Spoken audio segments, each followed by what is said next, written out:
online survey tools is a separate product from our email marketing. What people use email marketing for is a way to get information out to people. What people use online surveys and regular surveys for is a way to gather information, to let their customers talk back to them. Generally, what you're trying to do with an online survey is identify a problem or an issue, and hopefully, if your survey is done correctly, you're going to be gathering information that will allow you to correct that problem or resolve the issue. So how does a business owner build a survey? How do I decide what I want to ask people?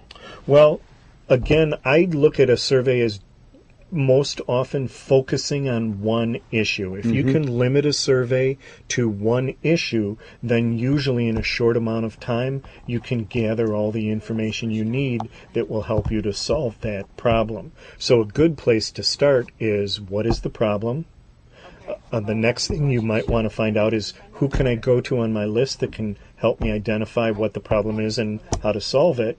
And then the third thing you want to do is take that feedback and be willing to actually do something with the information you received so that you can solve the problem. So give me an example of a company that used a survey, and how did it impact some change in that business? Okay, let me give you the example of a restaurant.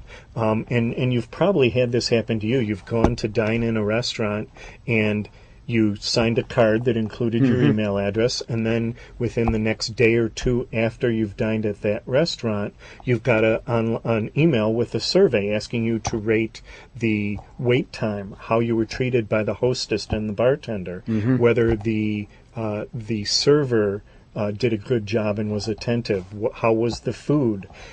So when you give that information back to the restaurant, generally over time what's going to happen is they're going to see trends. And there's a restaurant right here in Chicago that identified a problem in the fact that if somebody came into their restaurant and there was no tables available, there was no good place for them to wait. So how did they find that out through the survey? Well, they found out when they asked people what their issues with their restaurant were.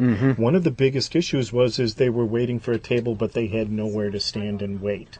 So what they did was they improved the bar and the waiting area so that if you wanted to go into the bar, there was always room for people to stand. And also, if you had a family and you didn't want to go into the bar, there was an area for those people and those families as well. So they used the results of that survey to change something that made the customer experience better. So what was the question that they put in their survey that got them to discover that people were unhappy in my waiting period? I believe there were two questions. One asked people to rate the waiting, whether they had to wait too long for a table or whether it was an adequate or an appropriate amount of time. And there was a follow-up question to that, and I don't remember the exact wording, but the follow-up question asked them to rate the experience of having to wait for a table. And it was an open-ended question, and they were able to find out that people were very unhappy because there was no appropriate place for them to wait.